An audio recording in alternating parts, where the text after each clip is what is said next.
नमस्कार मित्रों। आज हम आपको सुनाएंगे उत्पन्ना एकादशी की कथा। एक बार युधिष्ठिर जी कहने लगे, भगवान, आपने हजारों यज्ञ और लाख गौदान को भी एकादशी के व्रत के बराबर नहीं बताया। सो यह विधि सभी तिथियों से उत्तम कैसे हुई?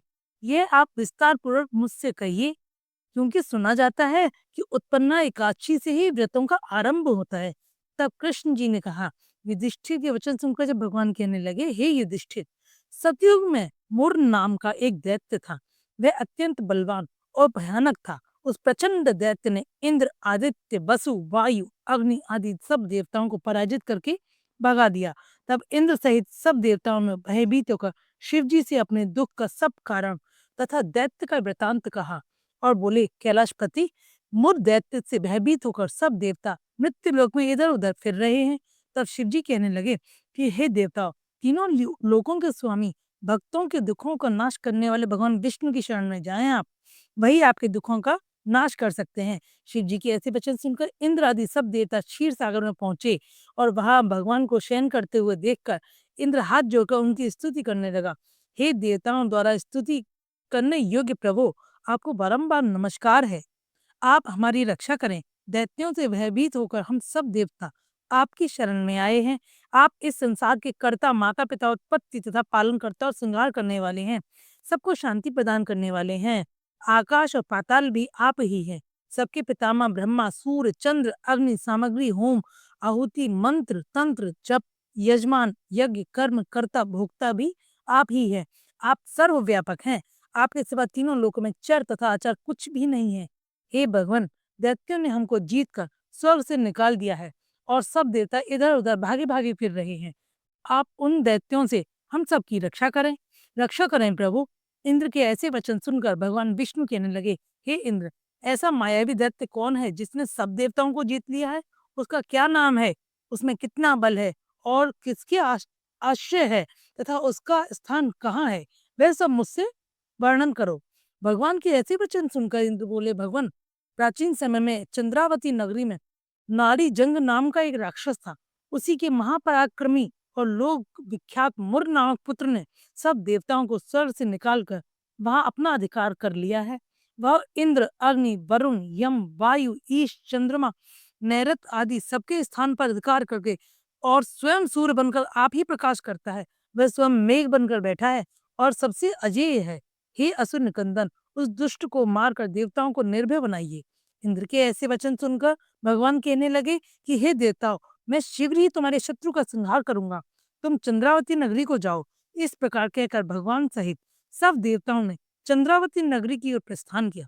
उस समय दैत्य मुर सेनापति सहित युद्ध भूमि में गरज रहा था। उस बलवान असुर की गर्जना सुनकर सब देवता भय के मारे चारों दिशाओं में भागने लगे।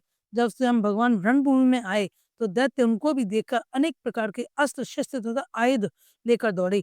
भगवान ने उनको आता देखकर सबके समान अपने बाणों से उनके शरीरों को बींध डाला। अनेक दैत्य उनके हाथों से मारे गए। केवल एक मुर ही जीवित बचा रहा।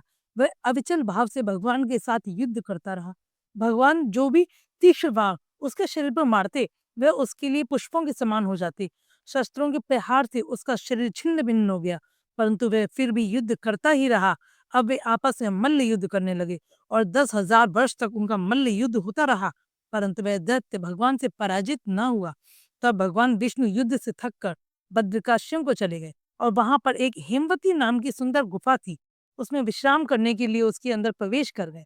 यह गुफा 12 योजन लंबी थी और उसका एक ही द्वार था। विष्णु भगवान वहां जाकर सो गए। वह दैत्य उनको सोया हुआ देखकर मारने के लिए उद्यत हुआ।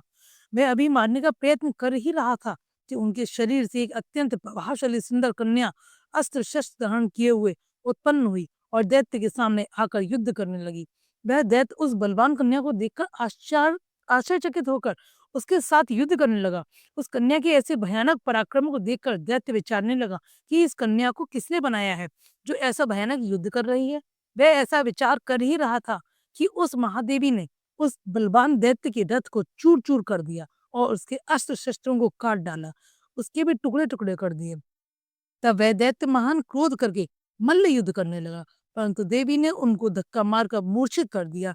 जब वह दैत्य मूर्छा से जागा तो उस देवी ने उसका सिर काट डाला। इस प्रकार वह दैत्य तो पृथ्वी पर गिरकर मृत्यु को प्राप्त हुआ और बाकी दैत्य डर के मारे पाताल लोक को भाग गए।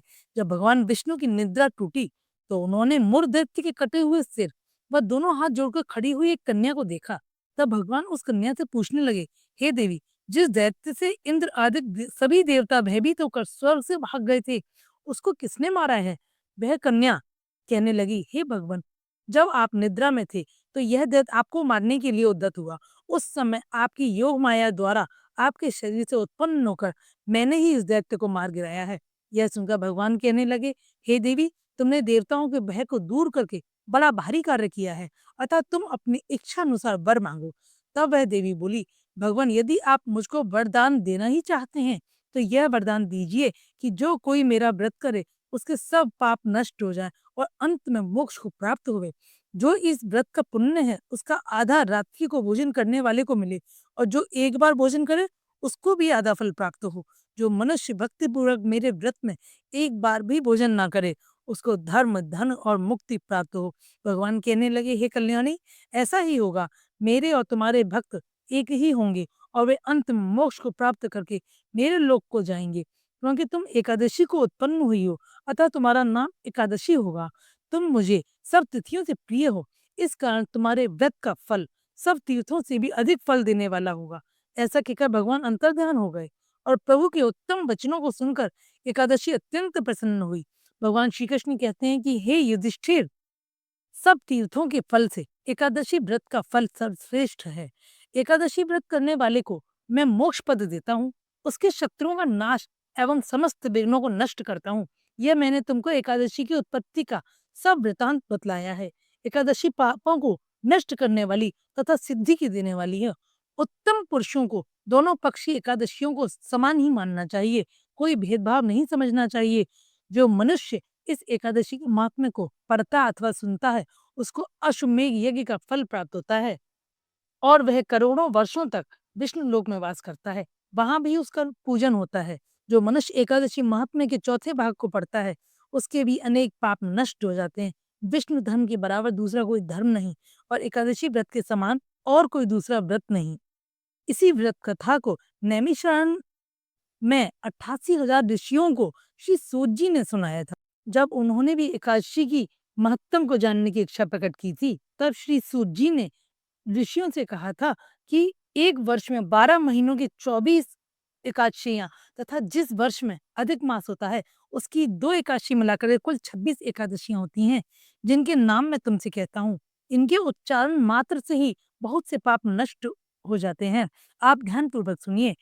उत्पन्ना एकादशी, मोक्षदा एकादशी, सफला एकादशी, पुत्रदा एकादशी, षटतिला एकादशी, जया एकादशी, विजया एकादशी, आमलकी एकादशी, पापमोचनी एकादशी, कामदा एकादशी, बरोथनी एकादशी, मोहिनी एकादशी, अपरा एकादशी, निर्जला एकादशी, योगिनी एकादशी, देवशैनी एकादशी, कामिका एकादशी, पुत्रदा एकादशी, अजा एकादशी, वामन या परिवर्तनी एकादशी, इंदिरा एकादशी, पापांकुशा एकादशी, रमा एकादशी, देव प्रबोधनी या देवोत्थान एकादशी और अधिक मास की दोनों एकादशियों के नाम क्रमशः पद्मिनी एकादशी और परमा है। इनके श्रवण मात्र से इनके नामों के अनुकूल ही फल प्राप्त होता है।